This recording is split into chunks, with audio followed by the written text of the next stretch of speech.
In these uncertain economic times, you've got to do whatever you can to save money. One of our biggest expenses can be our cars, especially when unexpected repair bills hit. Not anymore. If you own a vehicle with less than 130,000 miles, is less than 12 years old, has a warranty about to expire, or even no warranty at all, you could stop paying for car repairs. Roadside assistance, towing, and rental coverage are all included. Don't wait for the next repair. Make one free call right now to see if you qualify. If your vehicle is less than 12 years old, has less than 130,000 miles, even if it's out of warranty, paying for car repairs can become a thing of the past. Call us right now and get your car protected before your next repair bill hits. Get protection and no more repair bills. Call 800-696-1030. Again, 800-696-1030. That's 800-696-1030. 800-696-1030.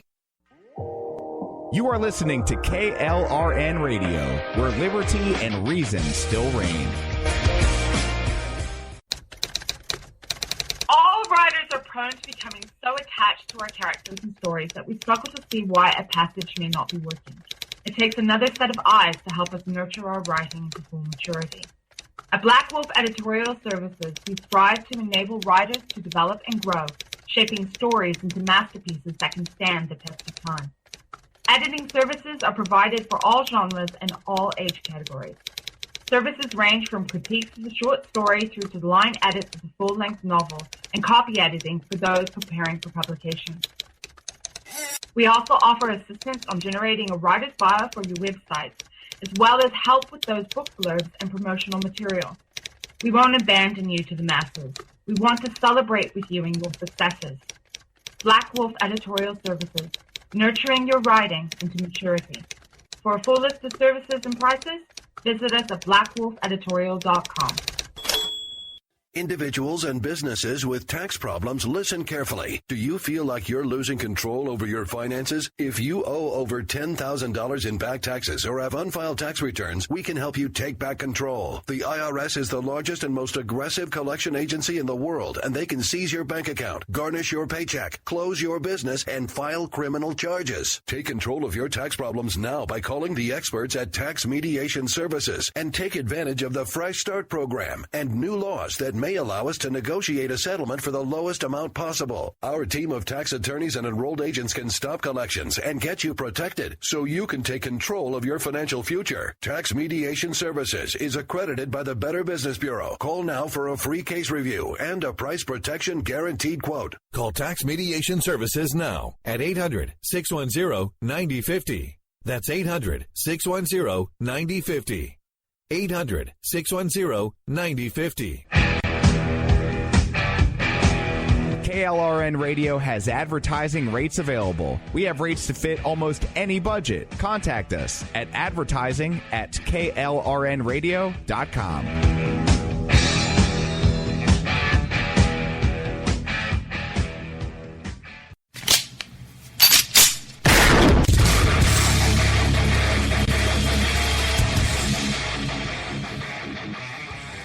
This is Slickery Trigger for Rebel Road Tactical. With proper care and feeding, your pistol will be ready when you need it. There to save your life. Shouldn't your gear be that good? Whether you need a holster for comfortable everyday carry or a tough-as-nails holster for your next training course, Rebel Road Tactical has what you need. Check us out on the web at rebelroadtactical.com.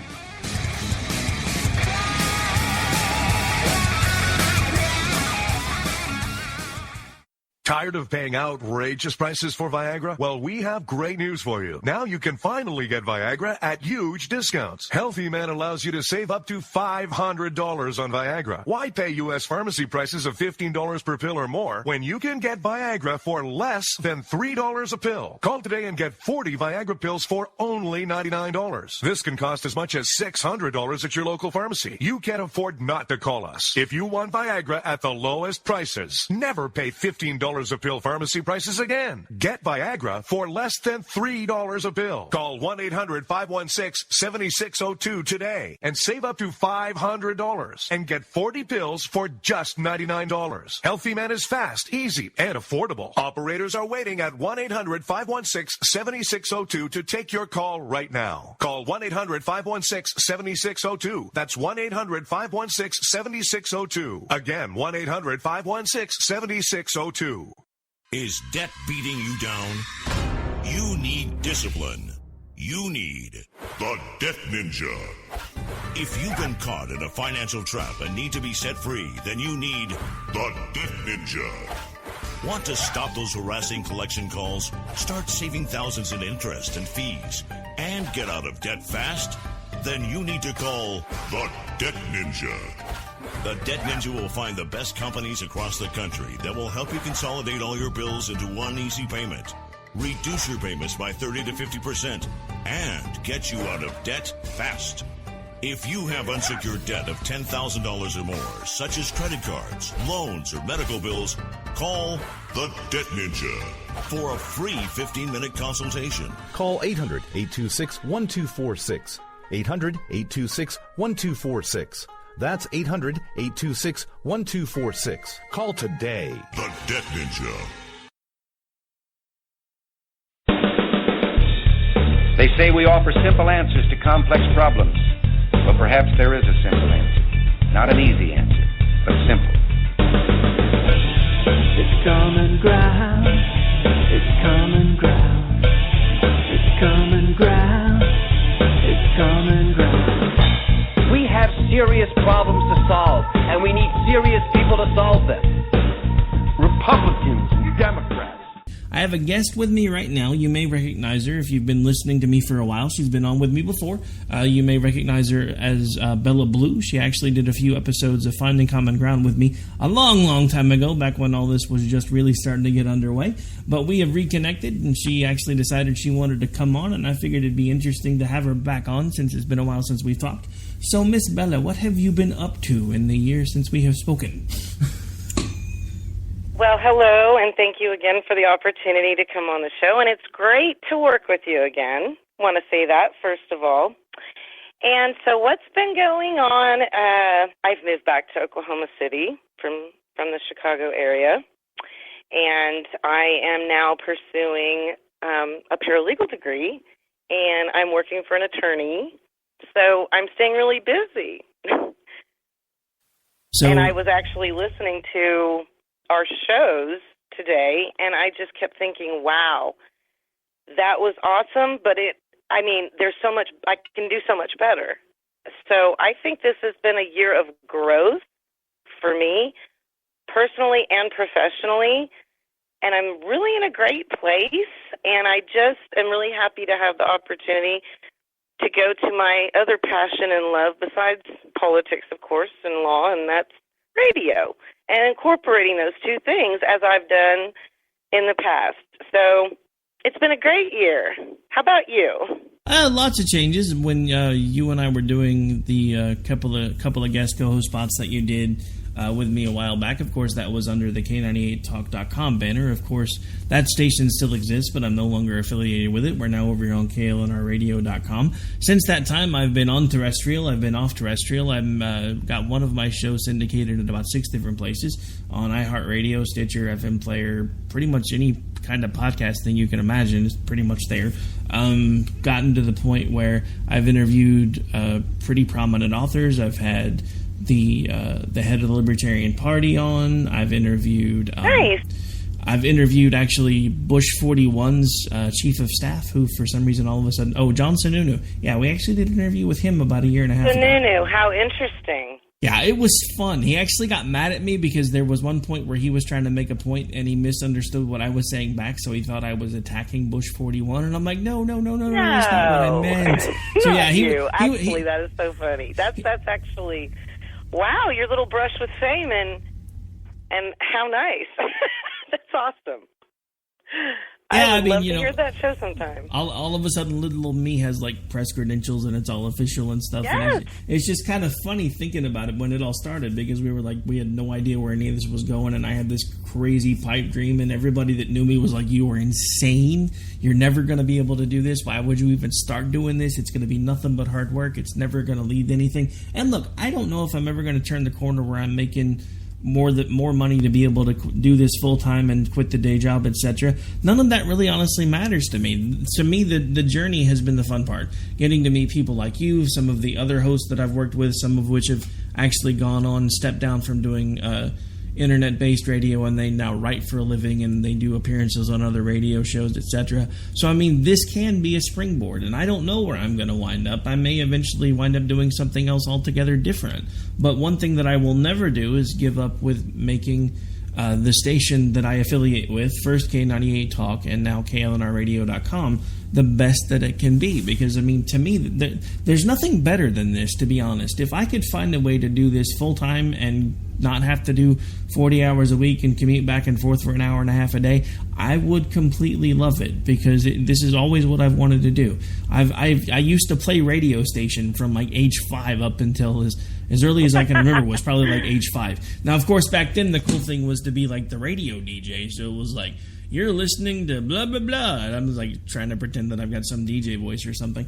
And I mean, we literally did. We spent like one summer, almost every time I was at my cousin's house, we would get like the old boom boxes out and do the mixtapes. But we would have one playing music and the other one we'd be recording when the music was playing, and we'd be recording what we were saying and pretending we were DJs. And I mean, so this is something that I've always wanted to do. The technology coming around has made it possible to do it. And so, I mean, I'm just going to keep swinging for the fences and see where I get. And wherever I land, at least, if nothing else, like I said, I've met really good people. I've gotten some really good connections along the way. I'm now contributing for a Million Reader Plus blog. I have a chance to go to work for one of 2 publications that will actually pay me for my writing. And it all started because I took that first step. And that's one of the things that in this country, when I hear people talk about how bad it is or how terrible it is, the first thing I think of is nowhere else in the world could I have come up with an idea, started it as a Facebook page, and gotten it to the point where pretty soon I could be making a decent living, all from my computer working at home. That can't really happen anywhere else. So people that badmouth the country, or all these football players that are all of a sudden taking a knee at the national anthem, look, they have the right to do that. I'm not telling them they can't do that. But don't disparage the country that gave you the freedom to chase your dream and get paid for it. That's not what that flag represents. All of the things that you say you're fighting against when you disparage it by taking a knee. If anything, you should be standing taller and straighter than anyone else out there, because that anthem and that flag acknowledges the fact that this country is not perfect. So quit disparaging it and remind people why it's good to be an American instead of why it's bad to be an American. And do something with the millions of dollars that you have in your bank if you're really that worried about the things that matter to you. Sounds like relationships and marriage, and it's really crazy. You know, the key thing that you talked about, and first and foremost, congratulations, and what a wonderful attitude you've got, and I'm honored to have met you on this journey of mine as well. But you mentioned that a lot of people said to you, oh, it's going to be a lot of hard work. Well, I've known you and your opinions for a while now, and I agree that hard work is absolutely, that's exactly what it is. It's hard work. Yes, it's going to be hard work, but the fact that you didn't give up, the fact that you've stuck in there and hung in there, and now you're at a great place with all of it, and then you want to take it even farther, and you're just not giving up. And I agree, that's the same spirit that this country needs to have, and that hard work that people complain about, or anything else, mind you, that they want to complain about, is very petty. And, I mean, my thing is, I've actually done some research on some missionaries in other countries over this last year, and I've kind of gotten involved with human trafficking. That's kind of became I'm not sure what the word is. It escapes me right now, but it's my passion, I guess. It's something that I want to really help with. I had gotten quite a bit of exposure when I was in Chicago area, and I was talking to some people that were going and heading up these large organizations against human trafficking. And I mean, the thing is it's this generation does not know what they have. They don't really know what they possess. I completely agree with you on that. So this football player, he's just another example of what the status quo is now, which in our day was not at all what the status quo was. And so it's a big shock to me, too. But what I'm finding out is that people in third world countries, they don't have running water all the time. Those are their concerns. Our concern is going to be whether or not we're going to sing the anthem or go along with the anthem or be patriotic to our country. And that's what really disturbs me, because all of the things that are going on in this world, I mean, I don't look at things in a local capacity. I'm global in my thinking. And so when I see how hard people are struggling just for the things that we take for granted every single day, that definitely frustrates me that somebody is acting like this guy. Same thing with the Olympic athlete, correct? I mean, these are just spoiled brats. Can I say it any better than that?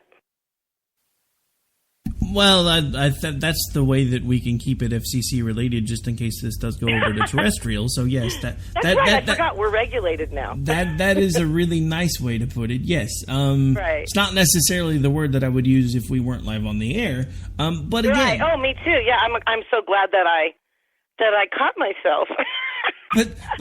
So here's the thing with that, and again, I have a lot of the same thoughts that you do at this point, because we need to start focusing on the things that are actual problems. But the difference with me is I'm more focused on trying to fix the problems here first, so that we don't fall apart, so that we can help everybody else. And that doesn't mean that I'm being a nationalist, which is one of the things that I really, really don't like about a lot of Trump supporters. But I think there are things that we need to focus on here. We need to find ways to fix the immigration issues here, so that we, without building a wall, by the way. The wall's a fallacy. It's never going to happen. He's walked back on it 14 different times. He's changed it 14 different times. First, Mexico was going to pay for it. Then they weren't going to pay for it. Now they're back to paying for it again because he got mad. It's just, he doesn't have a stance on anything. He's a used car salesman going from room to room to room, telling people what they need to hear. And I'm not any happier with the other side of it anymore either. And what really ticks me off is I got so disenfranchised with everybody at the main two parties that I started really taking a nice, hard, long look at the Libertarian Party. And they had Austin Peterson trying to run, and he probably could have brought a lot of disenfranchised conservatives over to the Libertarian Party. But the Libertarian Party hierarchy decided they didn't really necessarily want a lot of disenfranchised conservatives, because they didn't want to become the next conservative party. So they went with Johnson, who basically his big part of his campaign platform is he wants to be able to eat a California or Colorado brownie once in a while and not get in trouble for it. You can. Just go do it in Colorado. Leave me alone. Well, and it's interesting that you brought that up, and I'm going to tell you why. Because in one of my law classes the other night, actually, there was a really brave young lady in class that decided to ask the professor about that, because he had taught at Tulsa University, or University of Tulsa Law School. And so basically how he explained it is, look, the federal government is still the big head honchos. With Obama in office, yes, we technically have backed off these people. For one thing, they don't use a bank. It's all cash transactions. So that takes a lot of federal regulation out of it, because people are curious. Well, so if this is really the way it is, and states are having to answer to the federal government, how is it that Colorado and states like that are getting away with it? And how they're getting away with it is, I guess, evidently, Obama put in an executive order to not go in and just start busting them down, because that is really what could happen, and it's not to say it won't happen. He said we all have to make sure and remember that with a new president will come a new way of handling things. If it's not... I think if Trump had his way, absolutely, he would probably send in the troops to go bust everything down in Colorado. And federally, they can do that. They can still do that. But Obama has been very integral in keeping things the way they are on that. And I just thought I'd bring that up, because that was actually something very interesting that I did not know until the other night and never really thought about, and I don't know that everybody else has really thought about it. The fact that Colorado is in the black and doing very well, and the cynical part of me that thinks the federal government is getting something out of this deal. Let's just be real, and I think that's very possible. So something to think about there. Being a nationalist is a great thing. As a liberal Democrat, I'm constantly told that I'm too concerned about the backyard, and I'm too concerned about right here in our own home territory, which is why I'm always saying, let's get out of some of these countries. But I just think we need to, I think what I was trying to really get across from that was that we do need to take care of our backyard, and we do need to take care of our people. But we need to be appreciative of our resources and what we have. We are very, very capable of taking care of things here. This is the same thing that Hillary said at the Democratic National Convention. It was pretty much the core theme, I felt, of her speech, and that was, hey, you know, Trump and all his doom and gloom, it doesn't need to be that way. We can still be the greatest country. I think everything she said was really spot on, and I think, you know, I totally agree with you. Absolutely take care of problems here, because now things are so crazy and we're back in a civil war. I feel we're really back into the very beginnings of another civil war, a modern-day civil war, which can be very detrimental to everybody. So with us being so disenchanted with our candidates, I think it's pushing us to all come together and come up with better solutions in the future. And everybody needs to get out and vote, and everybody needs to participate, and that's the best way that we can get everybody together. There has to be unity. I know I'm sounding like Hands Across America here, and let's all sing Kumbaya. And that's actually I was going to say, do we need to go my hug a boyfriend tree said now? he felt like that's what the DNC was all about. Oh, come on. And he is a yellow dog Democrat himself. However, he was like, really? You know, some of the speeches, he's like, okay, let's all join hands. But, I mean, honestly, that's what we need to do. And I think, honestly, you're very correct in talking about the Libertarian Party. That party may come up in the future in the rankings, and it may not just be bipartisan anymore. Maybe we are pushing into a political age of changing the bipartisan system. What do you think? Well, that's actually what I'm working towards. I'm actually involved in a group called Rescue America that's actually working on founding another party. What we're trying to do is get to the point where we have as many party choices as possible on the ballot so we can break the two-party stranglehold. Because the one thing this election cycle is verified for me, because I've always thought for a very long time that both parties kind of have the same agenda. They're just trying to get everybody to the same place in different ways. They're not even really trying to hide it very much anymore, because it was kind of blatant to me, because we saw DNC talking points at the RNC, and then we saw the DNC adopt a lot of the pro-America, pro-platform, pro-freedom stances that the RNC used to be known for. So you literally almost saw the party flip that everybody always talked about that supposedly happened back in the 60s.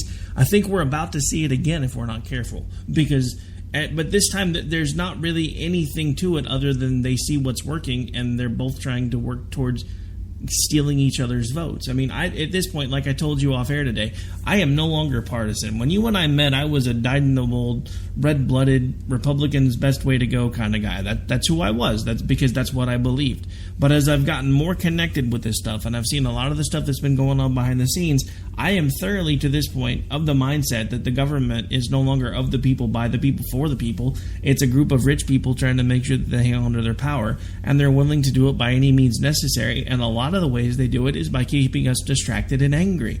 They do that through the media, and they do it through the election cycles, and this one's no different. But believe it or not, we're already at the bottom of the hour. I can believe it. Go Ron Paul. I mean, maybe that's the solution. I don't know. I think it's great, though, that we've had a chance to visit, and we'll definitely touch on some more things the next time. Absolutely. Well, it's been awesome having you back on. All right, folks, we're going to take a really quick break, pay some bills. When we come back, we have Jess from Jess's POV with some breaking news about Hillary's emails.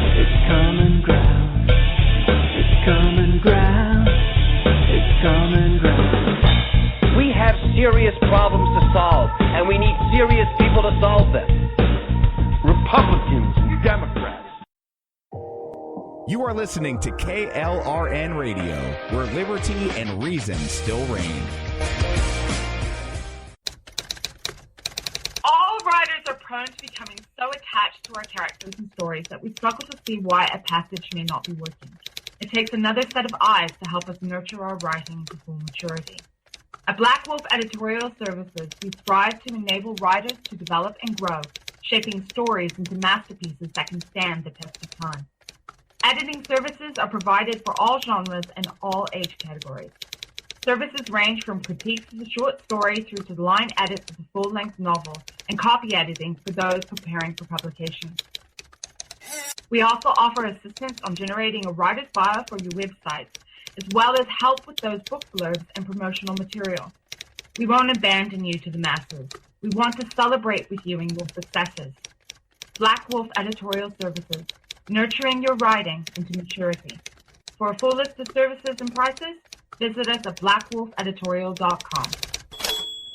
Individuals and businesses with tax problems, listen carefully. Do you feel like you're losing control over your finances? If you owe over $10,000 in back taxes or have unfiled tax returns, we can help you take back control. The IRS is the largest and most aggressive collection agency in the world, and they can seize your bank account, garnish your paycheck, close your business, and file criminal charges. Take control of your tax problems now by calling the experts at Tax Mediation Services and take advantage of the Fresh Start program and new laws that may allow us to negotiate a settlement for the lowest amount possible. Our team of tax attorneys and enrolled agents can stop collections and get you protected so you can take control of your financial future. Tax Mediation Services is accredited by the Better Business Bureau. Call now for a free case review and a price protection guaranteed quote. Call Tax Mediation Services now at 800-610-9050. That's 800-610-9050. 800-610-9050.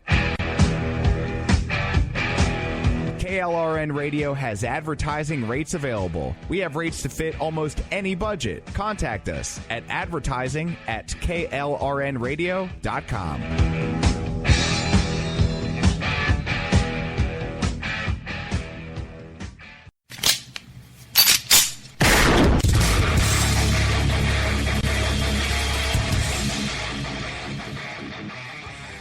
This is Slickery Trigger for Rebel Road Tactical. With proper care and feeding, your pistol will be ready when you need it, there to save your life. Shouldn't your gear be that good?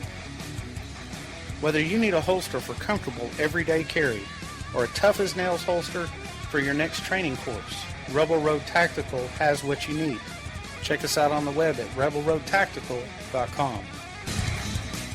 Tired of paying outrageous prices for Viagra? Well, we have great news for you. Now you can finally get Viagra at huge discounts. Healthy Man allows you to save up to $500 on Viagra. Why pay U.S. pharmacy prices of $15 per pill or more when you can get Viagra for less than $3 a pill? Call today and get 40 Viagra pills for only $99. This can cost as much as $600 at your local pharmacy. You can't afford not to call us. If you want Viagra at the lowest prices, never pay $15 a pill pharmacy prices again. Get Viagra for less than $3 a pill. Call 1-800-516-7602 today and save up to $500 and get 40 pills for just $99. Healthy Man is fast, easy, and affordable. Operators are waiting at 1-800-516-7602 to take your call right now. Call 1-800-516-7602. That's 1-800-516-7602. Again, 1-800-516-7602.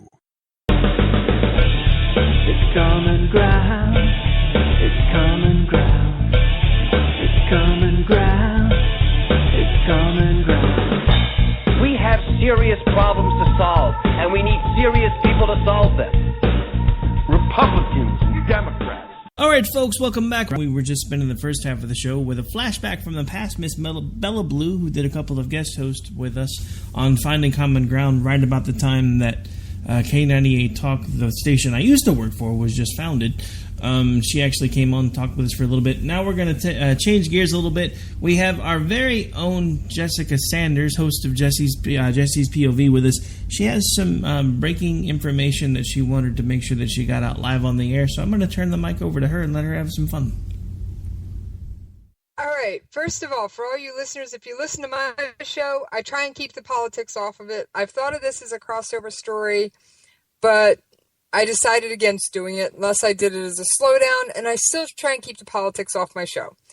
But for those of you who don't recall or don't know my background or haven't listened to my show, I am a Special Forces widow. My Special Forces husband was my first husband. So anyway, I grabbed, when Hillary's emails went up on Wikipedia, I, of course, with half the country, ran over and started searching through. Now, I didn't just search the obvious terms. I had a hint of how to look for things. When you're around these people, you kind of pick stuff up, right, Rick? Oh, yeah. All right, so I have 3 or 4 emails printed out in front of me, and after reading them, I grabbed the emails and pulled one of my spec op buddies aside and said, with the information contained in this, how hard would it be to figure out Chris Stevens' location? And the spec op guy looked through, and he's like, can you find Walmart in a strange town? And I went, you're kidding me. He's like, no. American footprints are very distinctive. They're very obvious. And if you know what to look for, especially if you're a foreign national and you can recognize outsiders, it'd be about that hard.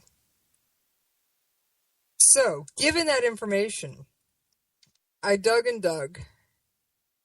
And I wanted to read bits and pieces of some of these to you, Rick. I'm just trying to go with the oldest one first, and I've got them probably in the wrong order. But we're going to take a hint here, and I'm going to skip through some of it because I don't feel the need. Let's see, April 21st, April 25th, August. All right, so we're going to start with the April 21st of 2011. And the subject of the email is Benghazi staffing. And no, this is not one of Rick's parody server things, I promise. From Huma Abedin. And no wonder you said that. And it's Huma Abedin at her state gov emails. So I'm not going to read out the full email address. It probably doesn't exist anymore. But it was originally it was a forward from Jeffrey Feltman, and the subject was Benghazi staffing. So, Madam Secretary, I wanted to let you know about a temporary rotation in Benghazi. TNC envoy Chris Stevens has been on the road since March 13th when he began his outreach mission, and has been in Benghazi since April 5th. This was put on Clinton's private email server. And Jeffrey Feltman, according to the subject, the title under his email address, is the Assistant Secretary, Bureau of Near Eastern Affairs. Now, he didn't originally send it to Clinton. He sent it to Huma Abedin, who's the one that forwarded it to the Clinton private email server. And there's a whole bunch of other things about who was acting as envoy during Chris's absence. TNC is one of the groups in Benghazi. So, like I said, it's one of those things. And it also says one of the other sentences I found interesting in here is, I know how important it is to have continual coverage in Benghazi. So they were definitely wanting a presence in Benghazi for whatever reason, which I'm not going to get into why. Not this time. This one's a little bit older. I actually got them a little out of order. But this was from March 27th of 2011. And the subject was Chris Stevens' mission. And again, parts of this are redacted. It was forwarded from Huma Abedin to the Clinton server. Jake and Huma, please find a status report on Chris Stevens' mission to Benghazi. Thanks, Tim. All right, and it goes on to say, the current game plan is for Mr. Stevens to move no later than Wednesday from Malta to Benghazi. He will stage offshore initially for a one-day visit, during which he will have meetings with TNC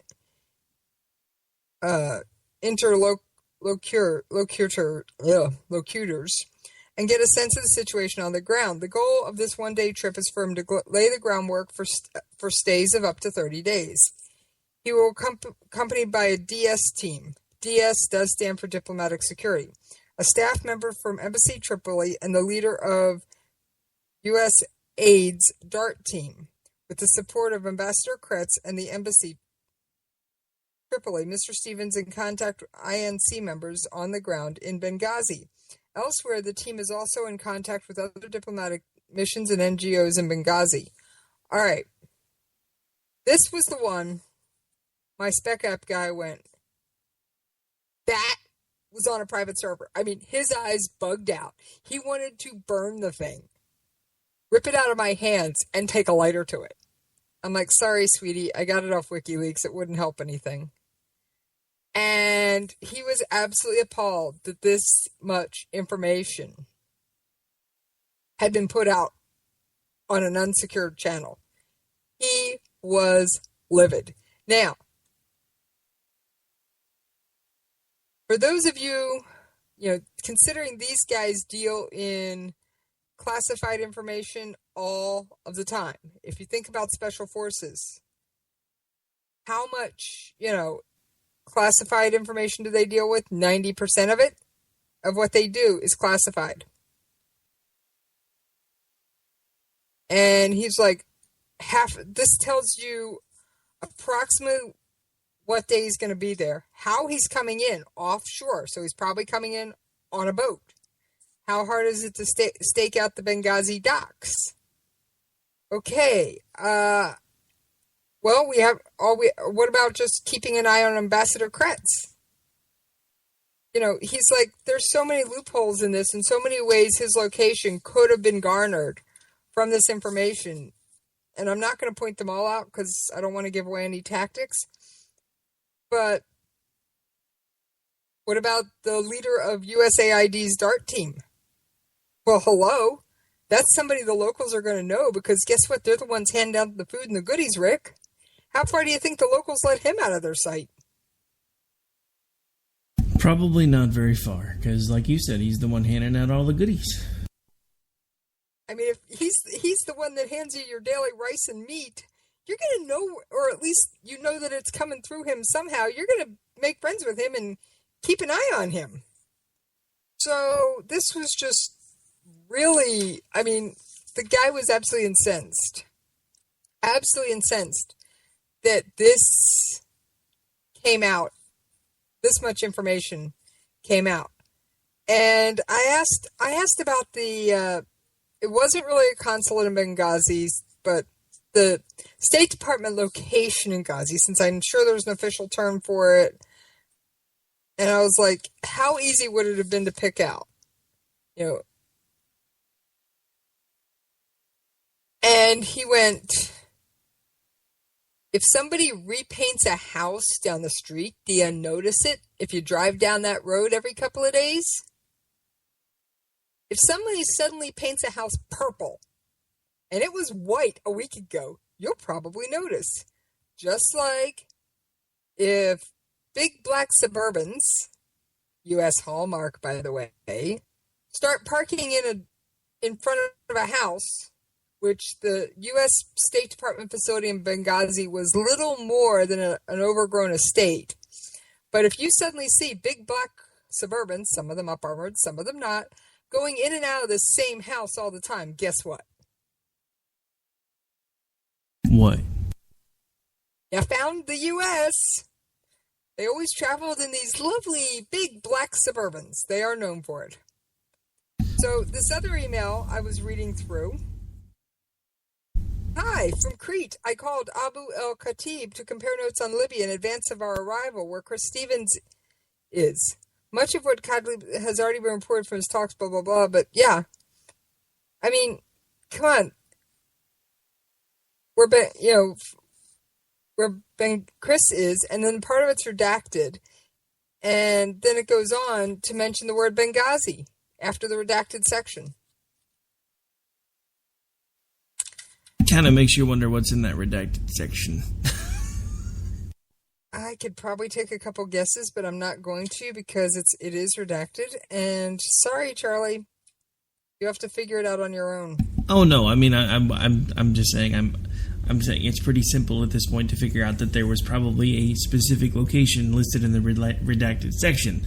So I'm saying even in if they're looking at the unredacted portions and going, hey, yeah, we could probably find them in about 10 minutes because they have pretty specific habits and certain types of footprints when they leave messages and do convoys, etc. So imagine what you could do with the unredacted version of that same email. That was kind of the point I was trying to make. Yeah, I mean, if this server was hacked even once, Rick, is it any wonder that the United States State Department's location in Benghazi was attacked? I mean, let me put my tinfoil hat on for a second, because you said if it was hacked once. I submit to you that it was hacked. I submit to you that they know it was hacked, and that's why they started off by trying to blame it on a YouTube video that Hillary even swore in front of the parents of the dead victims that they were going to get the guy that made the video. They knew they were hacked. As soon as that attack happened, they knew they were they knew. That's why everybody went into lockdown mode and nothing happened. And that's one of the things that has me the most angry about all of this, because we've even had Republicans that were pretending to go after things. If it was this easy for you to find it, how the hell did they miss it?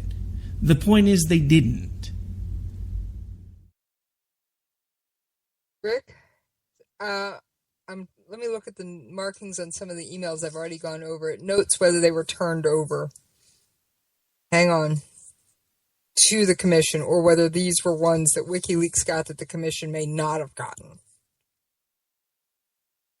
This one doesn't say. I'd have to go back to the original website. That's where the markings are, unfortunately, and I didn't make notes on them. But I'm going to assume that the Benghazi Commission had most of these. Then there's this one. The subject isn't outwardly Chris Stevens, but you know me, I'm an avid reader, and digging through these was no exception. So it says, it's getting interesting. UAE FM, which stands for United Arab Emirates Foreign Minister Abdullah bin Zayed, and they abbreviate him most of the time, ABZ, just called. ABZ asked my views. I didn't see why INC would accept SAIF as a heading transitional authority. Translation, they were trying to work on, at least outwardly, rebuilding the government in Libya. TNC thinks time is on its side, plus SAIF is indicted by the ICC, International Criminal Court, and has said and reportedly done awful things. Don't forget to check with Chris Stevens, and there's a few more things that are in here that are irrelevant, but then it mentions again, a couple sentences later, Chris Stevens' location. Doesn't give the exact location, but it says Benghazi. I called Abdul El Khatib to compare notes on Libya in advance of our arrival to meet Chris Stevens in Benghazi. Okay. How many times do we have to put Chris Stevens in Benghazi before someone figures out the man is in Benghazi? Apparently not that many, because that's exactly what they figured out.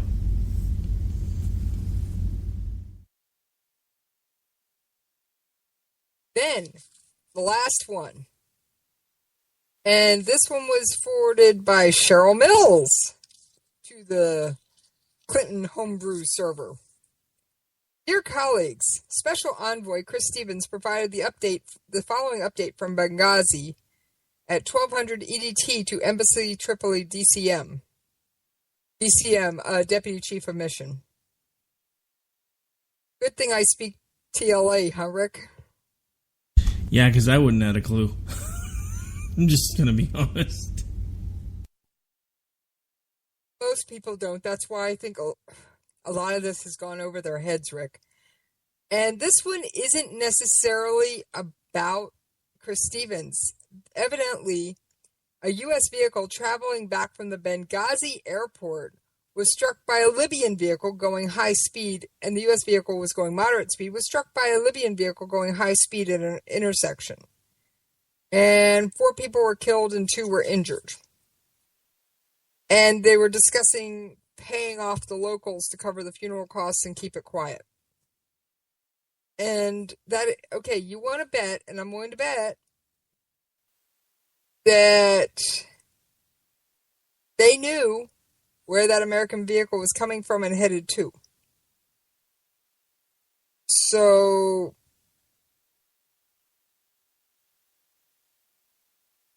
I mean, and they discuss Benghazi, another one, they name it 4 times in the thing, in the email, because they mentioned they referenced the local police department, which of course I'm sure the local police department is on the up and up. Is that sarcasm I denote in your voice, ma'am? How many buckets load would you like? Hey, I'll settle for the 1. I'm gonna let you keep some of it, but I'm sure there's more than 1. Oh yeah. Then they go on to discuss other countries' comings and goings in this email, and when their ambassadors were leaving the country, and who was going to replace them, and when. So this is just, I mean, how many times do you have to put a man in a location that is not Tripoli, Libya, for the natives to go, that's where he is, let's go get him. And then, while I didn't find this in an email, I did find reports, and I was going through CIA declassified documents, State Department declassified documents, and FBI declassified documents. And the security team that had been covering the Benghazi outpost, for lack of a term here, was pulled in August. Her last day was the end of August.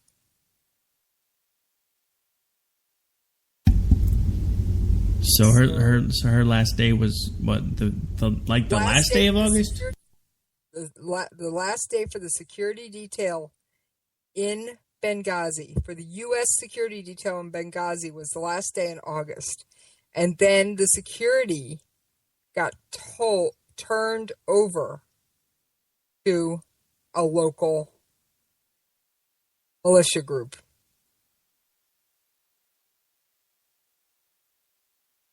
Yeah, I'm sure that went well. Well, we saw what happened. They up and walked away before the attack. Well, it's probably, I mean, with as crooked as that whole area was in the first place, I wouldn't be surprised if there were several people involved in that local militia that knew the attack was going to happen. And that's one of the reasons why they just decided they were done. Oh, yeah. But yeah, thanks to this crazy election cycle, we now can either put the lady who's basically one of the tangible folks that's responsible for this whole mess, or a guy that's completely nuts in the White House, and one of those two is supposed to make things better. I don't see anybody's logic in this anymore. But it astounds me that, like I said, and, you know, look, here's the thing.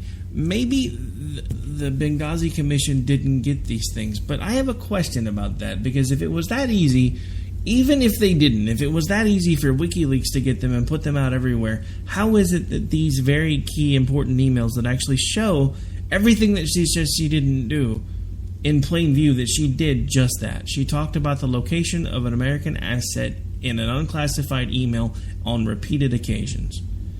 And you know as well as I do, with the patterns of U.S. troop movements and U.S. ambassadorial group movements and the whole government sector movements, like you said. They travel in very distinct vehicles. Everybody knows what they look like. Everybody knows what they drive in. So all you got to do is find one of them, figure out where it's going, and guess what you found? The place you were looking for, because you already knew the general idea of where he was. You knew he likely came in, most likely in a boat. All you had to do was stake out the docks, wait for the black sedan with the government place to pull up, follow it back to wherever it goes, and say, hey, we found him, let's get ready to do this thing. And they literally made it that simple. But now she's a stone's throw away from being in the White House.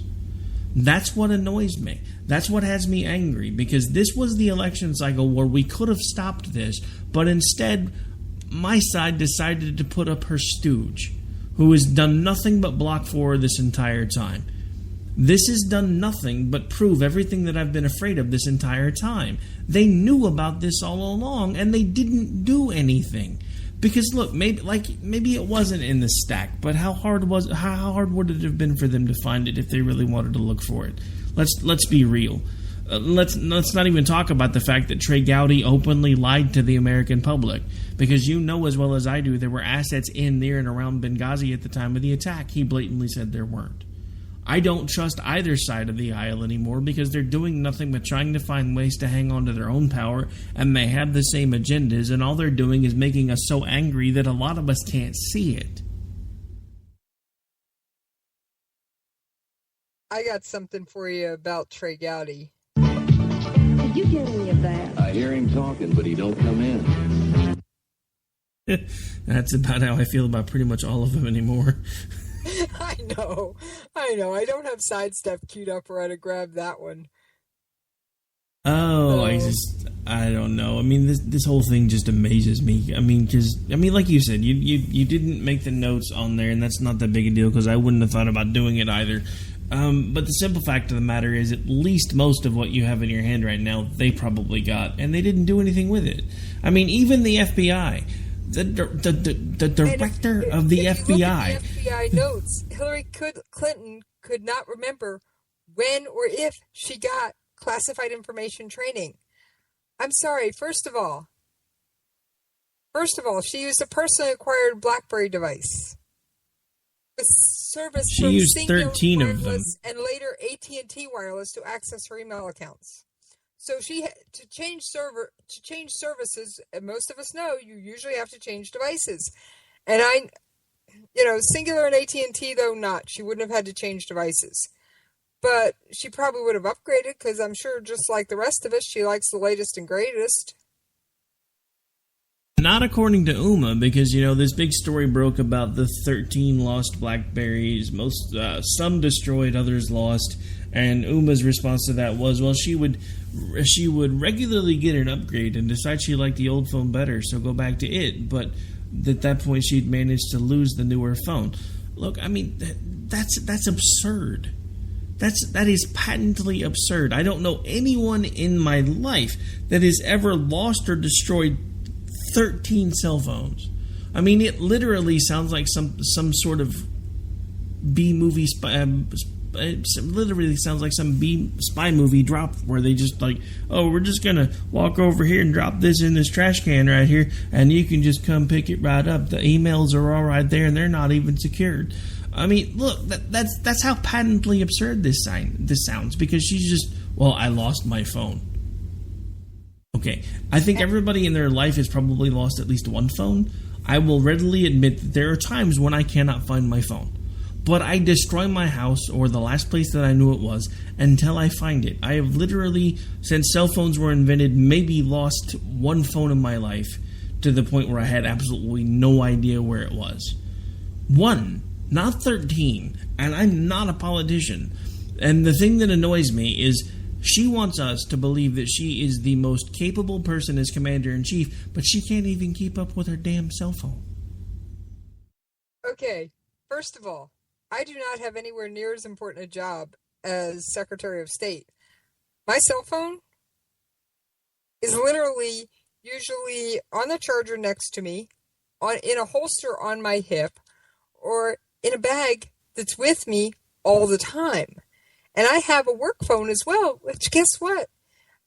Even though the number is forwarded to my personal cell just so I don't have to carry more than one device because it's just a regular phone number where if I gave it to you, you could pick up a phone and call me. I still carry the actual device with me because what if I crack the screen or break my personal cell and I need to use a phone? I still keep it charged and still keep it with me. And Rick, for the record, I've never lost a single cell phone. Hey. Technically, I've never really lost it for other than an extended period. The one I was referring to was one of the most recent phones that I had that I literally thought had been stolen off my desk at work because I had set it down somewhere and not realized that I had done it and not realized I didn't have it until I was already on the way home, and by then they'd already locked the doors. So I expected to come back in the next day and see it sitting on my desk, and it wasn't there. So I started tearing apart the office. I came home, I tore apart my living room because I was like, well, maybe I had it after all, and it just fell out of my pocket, and I didn't notice. I didn't find it until like a month later when I was cleaning out the truck after I'd already replaced it because it had actually fallen out of my pocket into the seat and gone underneath the floorboard under the seat. So, yeah. Oh, and the other thing when I was reading the FBI notes that they released this past week, Aberdeen had an email on Clinton1email.com. So if she says she wasn't aware of the server, guess what? Aberdeen stated that the Clinton 1 email system was going away, and following the initiation of the new domain, Aberdeen did not have access to her Clinton1email.com account. Not aware of the server? Gee, so they lied. I'm not really surprised. All right, well, believe it or not, we are officially out of time. We've actually gone a little bit over because we got a bit of a late start, but we are down to about 60 seconds at this point. Why don't you remind folks where they can hang out with you should they choose to do so? All right. I am on Twitter at Jesse's POV. You can catch up with me on jessespov.com. Plus, I do have another show, Jesse's Coffee Shop. And I've got jessescoffeeshop.com too. Now, Jesse's Coffee Shop is about authors writing in books. So it's a total break from all the politics, all the news, and everything else. In other words, it's her sanity moment. Hey, can I give a plug for the new science show? Sure. New show. It's going to be once a month. The first official episode is up, as well as an unofficial episode that was done on my show, as originally as part of my show. It has been uploaded. It's called Conversations in Science with Dr. Judy L. Moore. So she's going to be putting together an episode about once a month. Now, I'm going to let a little cat out of the bag. In December, we are going to be recording a very special episode of Conversations in Science, Rick. It's going to be Star Trek and Star Wars and all those fun things. And we may even do call-ins. All I have to say about Star Trek, right here.